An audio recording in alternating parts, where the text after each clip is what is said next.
Welcome to a brand new segment by Socially Desi. This is the Hustle Lounge. Hustle Lounge aims at showcasing stories of entrepreneurs from across the world.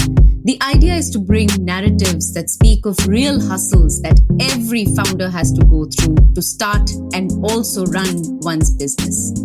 In the Hustler clan, it truly takes one to know one, right, Garima? Absolutely, Anurag. Thank you, everyone, for tuning in today. Expect life lessons, hacks, and some real learnings and stories of entrepreneurs from world over. In this episode of the Hustle Lounge, we interact with Nidhi Gupta, the founder of Shades of Spring. Shades of Spring is redefining the flower delivery experience across India, and it's making the giving and receiving of beautiful fresh flowers the joy it's meant to be. And Garima, what's the hustle that we are talking about today? Hi, Anurag. Thank you. Welcome, Nidhi. The hustle that we see and we found this so endearing about you and your business is that the sheer grit and determination that you had to run this business. You're running this business, this mainstream e-com business with WhatsApp and Excel. You started that business with just these two, with no tech support. And I think that's a sheer hustle that only a startup founder like you can do. So to begin this chat, what I want to really understand is that, you started your business while you were still working. You were in an e-com company with all the kind of 9 to 5 job and even beyond. How did you kind of manage work and business and start the startup? Hey, hi Garima, hi Anurag. Thank you for having me here. So starting with, how I started, I left my job from a previous company and I was still looking for a job. And, I was not a flower person.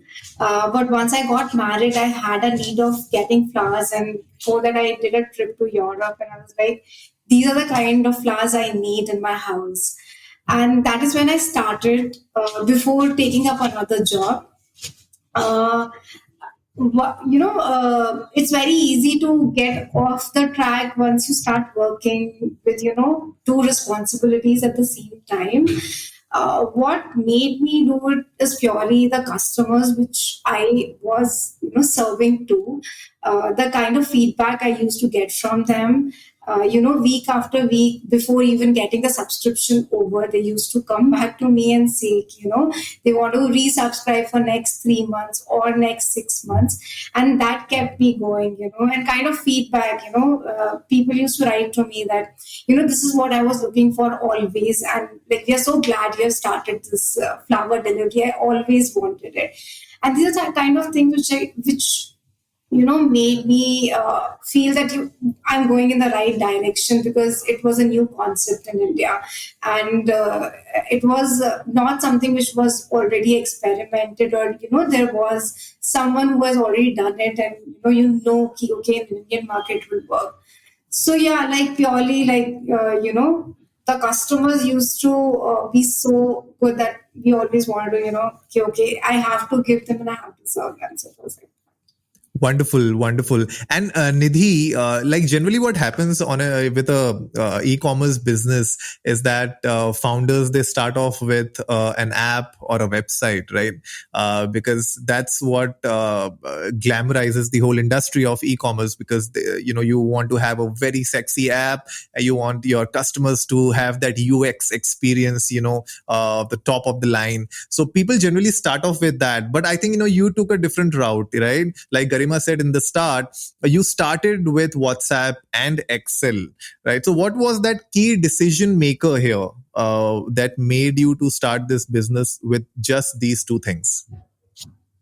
So the first thing was, I was testing the model. And I wanted to have a better understanding before even, launching a website. Subscription is not, people take subscription of Netflix, or, all these subscriptions are very common, or, the subscription which is milk basket. So milk and all are very common subscription. But the softwares for them, or, website is not something which is very easily available. So And the testing was also a very, very important thing. And plus, at the same time, I till now my company is bootstrapped, so we didn't had luxury to spend like today I want this and I'll get it. It was always like does it make sense cost wise to invest in this thing at this point in time or not? So it was, I think after 7 8 months of running this from weekend to weekend, I only used to operate on Saturday, Sunday because the Monday to Friday was work. So after 7 8 months, I was like, no, I have to launch a website. And we could have taken a decision to launch an app, but again, it was a cost decision because it takes certain amount of money to invest in an app and then to get it live. So True. we're like, no, we'll start with a website Yeah. and we'll start and see, how it can also be built because our features were very unique. Like we provide pause and resume to a customer. We provide a selection of future date, which all these things sound very simple. That but this should be available always. This is very like, everyone has it, but these are the things Yeah. which are very, very difficult to implement. It's not available. We have custom done our website at least 2 to 3 times to reach to a position where we are as of now. So yeah, so yeah, like that's about the entire thing. Yeah. Fantastic. And you said you ran your business Saturday to Saturday because Monday to Friday you were in your full-time job, and that's a sheer hustle to, get in from one full-time job to then move in from Saturday and then again look at those WhatsApp messages and Excel sheets and, kind of run this business. But what was that point that made you quit your full-time job? Was it a number that you had in mind, or was it, was it more conviction that you got with traction or some validation, or what was that point of action? And I think that will really help our listeners and viewers, a lot of folks, when I think this is a very tough decision, right, Nidhi, and especially for a full-time working professional who's been doing this for very long, to quit that paycheck and say, okay, now I want to do this full-time, and if I'm realizing something on Saturday, I want to also invest my Monday to Friday there. What was that point in your life, if you can recap that for us? So when I started it, again, it was never like that, it will become a big business or where I am here. I never imagined it. So it was a one step at a time. And there was a point when I was like, okay, what I am doing parallelly is something which people wanted as a full-time thing, and it needs a lot of other things also to make it very fruitful thing for your customers, because at one point in time you need to be very honest with your customers also, right? That if because we wanted to we saw it as a becoming a flower company of India. And it came gradually. It was not like on day one I wanted to become that. On day one I just wanted to give flowers to the customer and just make their homes pretty. But gradually it sounded like, okay, I had 200 customers and I have to serve them, and they also want class on other days. And if anything goes wrong on Saturday, Sunday, I had another Saturday, Sunday to work on it, because Monday to Friday I was full packed with my current job. So I was like, this is a business and I want to give it a full time shot. And if it doesn't work, it doesn't work. But I have to give it an honest shot to it, and then we'll see how it will turn out to be. So yeah, that is when we also put as a company incorporation and launched our website. We put our money, invested a little money. Since I was working that time, I had a luxury to invest money on certain things. So invested money on website and yeah, got everything done. Wonderful. I think, that is a key point there when it comes to incorporating your business, launching your website, when that should happen. Like, when in the timeline of your business, when is the time when you should incorporate and then, put in your money for all the website, app, or, different things. I think a lot of people get caught up in this process. They want to incorporate everything in the start, do everything before even, getting their hands dirty into the business. So I think, our viewers definitely would get a lot many good insights as we move along in the episode. So we touched base upon the subscription model for a bit, at the start of the episode. Nidhi, I would like to know more about it because, when it comes to flowers in India, generally it's like a gift, right? And a one-time gift. Either you're going to someone's marriage or you're going to their anniversary, you're gifting to your boyfriend, girlfriend, whosoever. So it's like a one-time thing, occasional kind of an affair, right? And you changed that, right? So I really want to understand how did you come about figuring this whole process of making it a subscription model and then making it something which can be a regular thing, that from weekend to weekend you get new flowers, new bunch of fresh flowers in your home, and you keep your home decorated throughout the year. So what was the thought process? What was, how did you come about with this subscription model? So to start with, it was always going to be a subscription model. That is what we always wanted because we wanted to send, beautiful flowers from the farms which are grown in India to the homes and want people to enjoy flowers because, I have been from a small town and I always had a garden and we always used to have, big gardens. But after moving out of the home, it was never like a single time when I had a pot also with flowers in it. But it was always there in back of my mind. That is one of the most fond memories of mine if I look back. So it's like I want to give beautiful flowers to people, and when I got married, and we wanted to also look into how the market is, how the local flower market is. Me and my husband, we went. Me and my husband, we went to the local market. We picked up lilies. Like it was a bunch of 10 lilies.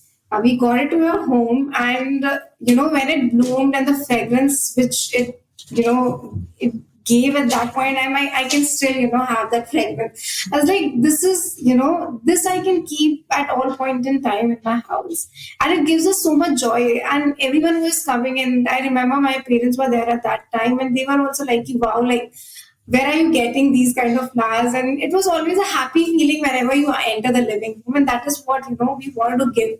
It was always a subscription model. And, till date also, that is one thing, we want to keep it very honest. At, the lowest price, we don't make much margins there.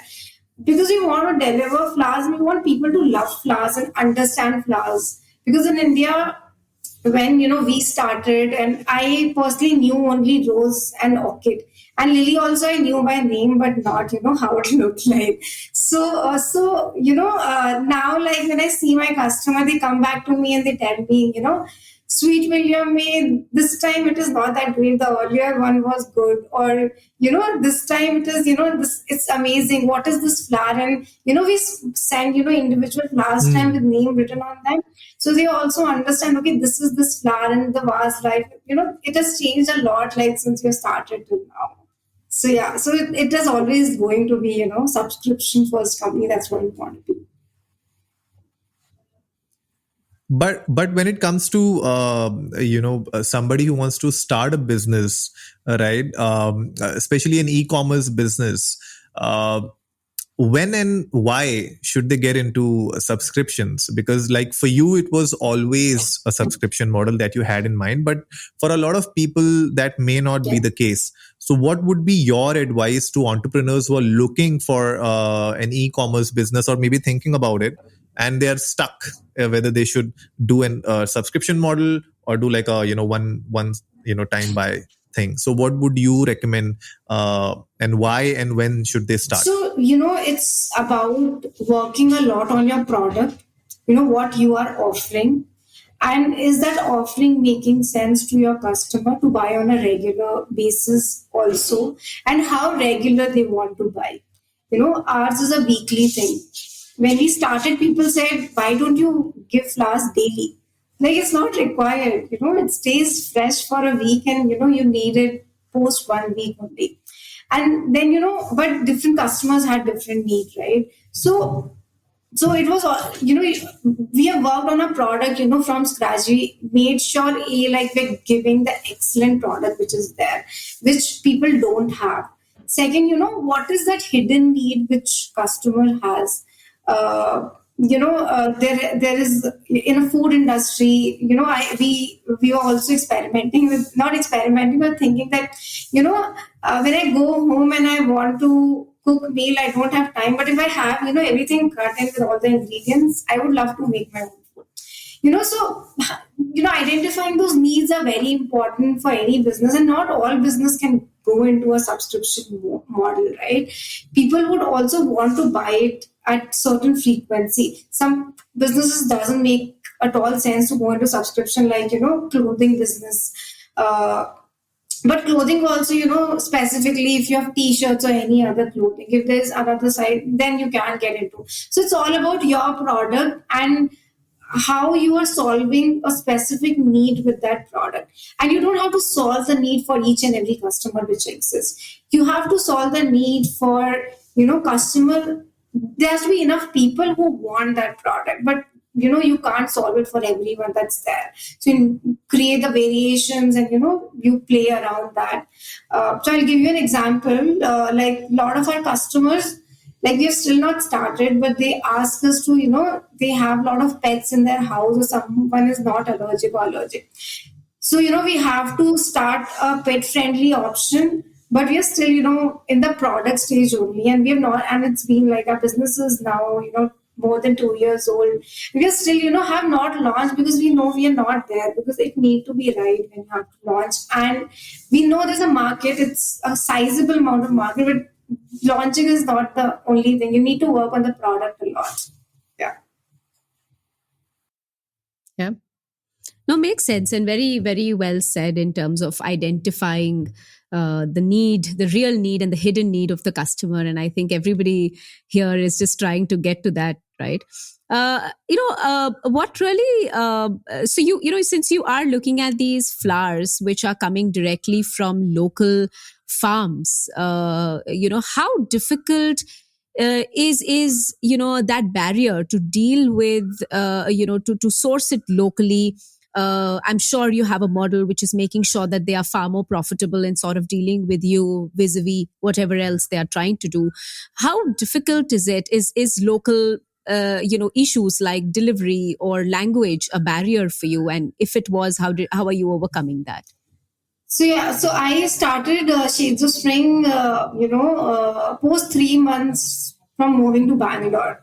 I had no idea, how the Bangalore looked like, or what are the areas in Bangalore. And local language, I'm still, I can understand little, but I'm not, very well versed with the local language.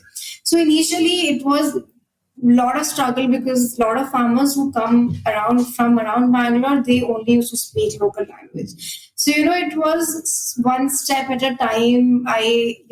For me, getting to the source was very important. And with the wholesalers in place, it's very difficult to get to the source, because you don't get contacts very easily. So I used to search on Facebook. I used to search on all the channels which are possible, or if I've overheard any of the names, or there's a packaging which comes to wholesaler, someone has written their number. I used to search for the farmers, that okay, how to get to them.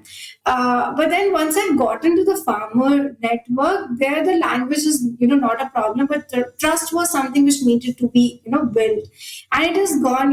It is slowly which we have built. Starting from small amount of flour. So there are 2-3 farmers of mine who have been working for more than 2-3 years, and flower industry is like a spike and a dip.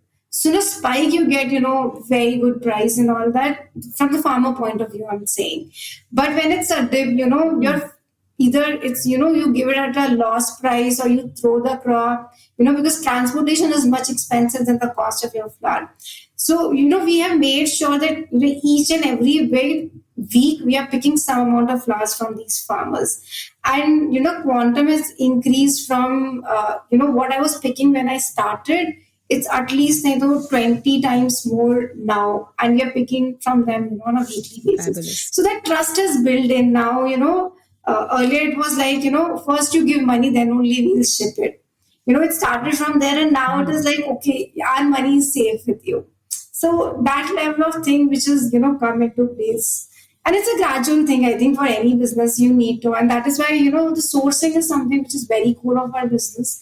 And I handle it personally. I, make sure that I interact with each and every farmer. I understand what is their problem. If there is an issue, and in the perishable industry, there are a lot of issues, like right from the quality of seeds which are available in India to, how to import it, the technology which is available, the knowledge, how to grow it. All these farmers, they started watching all the channels I have given them from outside India, and they follow that so that they know, what is the right time to harvest, or how they should grow and all that. Which are basic things. I keep sharing it with that. So yeah. Yeah, and they are your, in a way, the partners that you have. I think you have to be equally invested with them as much as you're trying to understand your customers' need. It was very important to understand. Yes, what definitely. your farmers' needs It is very, very important, especially in a non-standard industry. In a standard industry, when you have a manufacturing unit or something like that, it's all fixed. You understand the consumer, you fix all the things, and you build up your supply chain. But in a non-standard industry, where you deal with the perishability of 3 days, it's very important to have, all the supply chain things stitched up, which I never, imagined when I started. That supply chain is something which I have to solve, and, sourcing is something. I was like, when I went first into the market, it was like, there's so many flowers, and, why it's so good, and like why people are not getting it. To now, like it's always, flower crunch. I was like, okay, we are not growing this, and we have to grow this, and how to bring this to India. The conversation has changed totally from then to now. For sure, I think I completely agree with that. That when it comes to a non-standardized, or a non-organized sector, it's really difficult for a new business to come in and adapt to the market environment, the supply chain, and understanding each and every nuts and bolts of the whole machinery. But I'm sure. When you enter this kind of an industry as an entrepreneur, you create your own processes, you create your own chain of things that need to be done in each of these steps of the supply chain. So how were you managing this quality? Because you spoke about, because it's perishable, you need to ensure that the deliveries are happening, and you have, like, I can see on the website there are like so many varieties of flowers now that you are shipping across 4 different cities. So what kind of processes did you incorporate in your business, which can really help our users as well, our viewers, when it comes to ensuring quality for a business? So Anurag, to be honest, quality in the perishable industry, it's from the source. Be it a food industry, if you are buying the best grain or best material, you will get, a very good quality of the vegetables you're buying. So similarly for us, because till 1 year from now, we are also thinking, how to increase the customer base. And that is, the biggest thing, because once you have a sizable, customer base and sizable business, then it makes sense to, go back and solve your supply chain. So in terms of solving the supply chain, what we did was we connected with farmers at a very good level, where we did a good level of projections for them. So, and we gave them surety that if you grow something, or if, we have gotten or imported seeds from some vendors and given it to them and told them, this is something which we'll, entirely take. And this is the harvest rate you don't have to worry about. We will take it, we'll consume, you just grow and grow a good quality flower. Logistics is more or less, okay. It's not something which largely broken when it is from the farmer to any of the metro cities. If you have to go to one step, down in Bangalore, luckily, it's a hub of flowers in India, and there's so many farmers which are, one day around, just a 1 day distance, and flowers, they have a vast life of 5 to 10 days on an average. So those were the things which are very favorable to us. And that is why we thought, at that point in time, we just have to secure that. But right now, sitting now, we are solving the sourcing. We are interacting with a lot of players outside to understand how we can get the seeds. We have already figured out. We want to get into the contract farming so we can grow something with good quality and make sure our supply is very secure. Uh, that is next Correct. maybe 1 year plan for our business. But to start with, I don't think us or any other business has to secure the supply. To start, and 1 or 2 years, you have to figure out the demand. If demand is not there, then there's no point doing all the other things you're doing for the supply chain. So once you have a sizable demand, then you go ahead and change all the things in the industry, which we also want to do. We want to digitize. This is very unorganized sector if you in terms of ordering.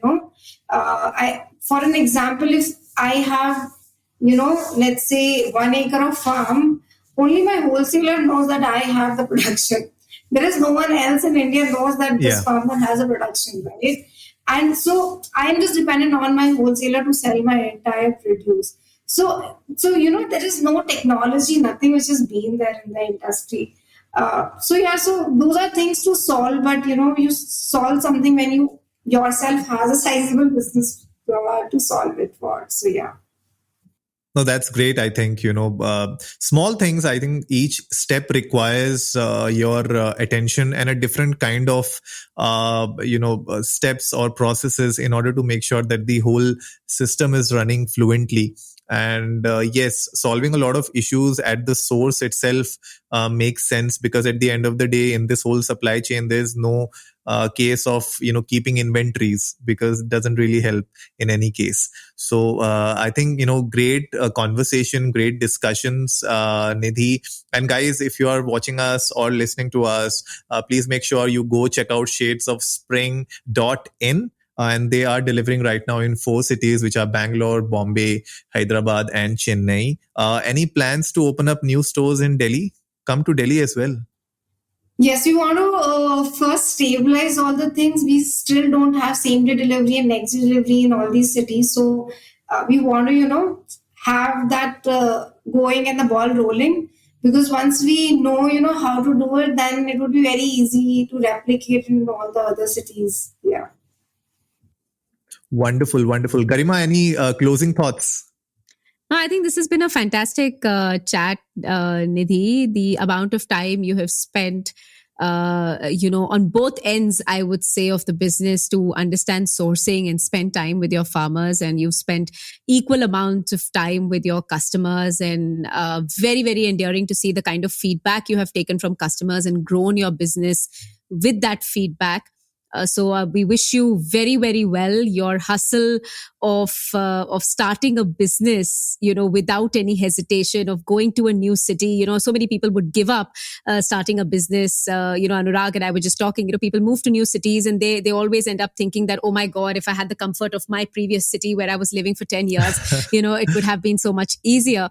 But I think you break all those barriers so seamlessly. No one needs technology. You come from an e-com background, but you started a business with zero tech.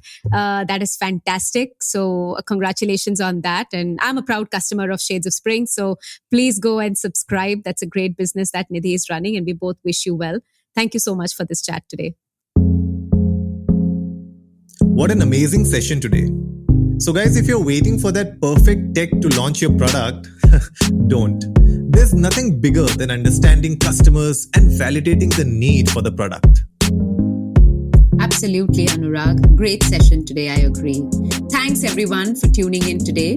If you want to reach us for suggestions with the stories you would like to hear, or in case you have a hustle that you'd like us to share, or you know a hustler, please do reach out to us. You can email us at hustlelounge@sociallydesi.com. Until next time, please share this story, share your thoughts on the Shades of Spring hustle, and don't forget to subscribe to the Hustle Lounge.